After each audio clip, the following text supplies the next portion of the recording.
ଆଜ୍ଞା ଆଜି ଦିଲ୍ଲୀରେ ବିଧାନସଭା ନିର୍ବାଚନ ଚାଲିଛି। ଏହା ଚର୍ଚ୍ଚା ପ୍ରବଳ ହେଉଛି ବିଜେପି କଂଗ୍ରେସ ଆପ୍ ଲଢ଼ୁ କ'ଣ ଆଜ୍ଞା ଆପଣ ଆଶା କରୁଛନ୍ତି? ବିଜେପି ତ ଯେହେତୁ ସରକାର ଅଛି ବାରମ୍ବାର ବିରୋଧୀ କଂଗ୍ରେସ ଅଭିଯୋଗ କରୁଛି ଯେ ଇଭିଏମ୍ ଘୋଟାଲା ହେବାର ବହୁତ ସମ୍ଭାବନା ଅଛି ଏବଂ ଟଙ୍କା ପ୍ରବଳ ମାତ୍ରାରେ ଆପଣ କ'ଣ ଅଟକ?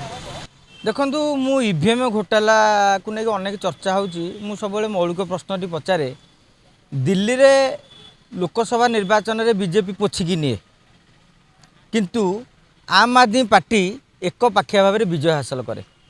ଯଦି ମୋଦି ଲୋକସଭାରେ ଇଭିଏମ୍ଟା ଚେଞ୍ଜ କରିଦେଇ ପାଇଲେ ତାହେଲେ ବିଧାନସଭାରେ ବି କରିଦେଇ ପାରିଥାନ୍ତେ। ଆମ୍ ଆଦମୀ ପାର୍ଟି ଏତେ ସିଟ୍ରେ ଜିତେ, ସେତେବେଳେ ଆପଣ ଲକ୍ଷ୍ୟ କରିବେ ଯେ ବିରୋଧୀଙ୍କର ସ୍ଥାନ ହିଁ ନାହିଁ, ମାନେ ବିଜେପି କଂଗ୍ରେସ ବାଲାକୁ କୋଣରେ କଂଗ୍ରେସ ଶୂନ ହେଇଯାଏ। ତେଣୁ ସେଇ ଇଭିଏମ୍ କଥାଟି ସେଇଟା ଗୋଟେ, ଯଦି ଏକଥା ଆଜି କେଜରିୱାଲ ଉଠାଉଥାନ୍ତି ତାହେଲେ କେଉଁଠି ନା କେଉଁଠି ସେ ଅନୁଭବ କରୁଛନ୍ତି ତାଙ୍କ ସଂଗଠନ ତାଙ୍କ ପ୍ରଶାସନ ଘୁଣ ଖାଇଯାଇଛି ଏବଂ ଲୋକମାନେ କୌଣସି ନା କୌଣସି ପ୍ରସଙ୍ଗରେ ପ୍ରଭାବିତ ହୋଇଯାଇଛନ୍ତି, ଟିକେ ଫିଡ଼କି ଯାଇଛନ୍ତି କେଜରିୱାଲଙ୍କ ଉପରେ। ଏବଂ କେଜରିୱାଲ ଏଥର ମଧ୍ୟ ନିଜର ସିଟ୍ ପ୍ରେଡ଼ିକ୍ସନଟା ବି କମେଇ ଦେଇଛନ୍ତି, 55କୁ ଖସେଇ ଦେଇଛନ୍ତି। ତେଣୁ ନିଜେ ଯେତେବେଳେ ଦଳର ମୁଖ୍ୟ ଦଳର ସୁପ୍ରିମୋ ଯିଏ ଦିଲ୍ଲୀକି ଭଲ ଭାବରେ ଚିହ୍ନିଛନ୍ତି, କେଜରିୱାଲ ନିଜେ ଯେତେବେଳେ ମାନୁଛନ୍ତି 55, ଆପଣ ଦେଖିବେ ନେତାମାନେ ଆଉ 5-10 ଅଧିକା କହନ୍ତି।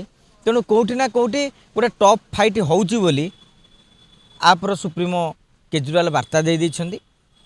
ଆଜି ସନ୍ଧ୍ୟାବେଳକୁ ଆପଣ ଏକ୍ଜିଟ୍ ପୋଲ୍ ଆସିଲେ ଆମେ କିଛି କିଛି ଇଏ ପାଇପାରିବା ଏବଂ ଯେତକ ଦେଖିବ ପ୍ରାକ୍ ସର୍ଭେ ହେଇଛି କେଜରିୱାଲଙ୍କର ସିଟ୍ କମିପାରେ, ଆପ୍ର ସିଟ୍ କମିପାରେ, କିନ୍ତୁ ପୁଣି ଥରେ ଆମ୍ ଆଦମୀ ପାର୍ଟି ଦିଲ୍ଲୀରେ ସରକାର ଗଢ଼ିବ ବୋଲି ଗୋଟେ କୁହାଯାଉଛି। କିନ୍ତୁ ଆପଣ ଦେଖିବେ ଅତୀତରେ ଏକ୍ଜିଟ୍ ପୋଲ୍ ଏକ୍ଜାକ୍ଟ ପୋଲ୍ ରୂପାନ୍ତରିତ ହେଇନି। ଆପଣ ମହାରାଷ୍ଟ୍ରରେ ତା'ର ମଧ୍ୟ ଆମେ ଉଦାହରଣ ପାଇଥିଲେ। ବିଜେପି ଏକପାଖିଆ ଭାବରେ ବି ସେଠି ଜିତିଛି, ଅନ୍ୟ ରାଜ୍ୟମାନଙ୍କରେ ଦେଖାହେଇଛି।